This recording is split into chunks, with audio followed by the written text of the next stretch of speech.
sai chi non t'amo e che t'amo, perché la vita è in da due maniere.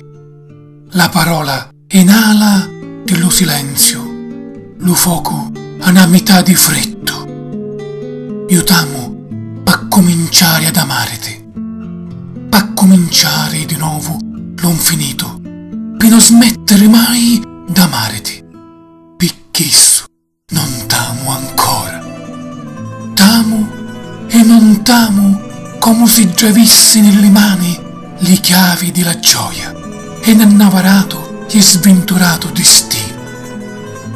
Lo mio amore ha due vite per amarti, perché esso t'amo quando non t'amo e perché esso t'amo quando t'amo.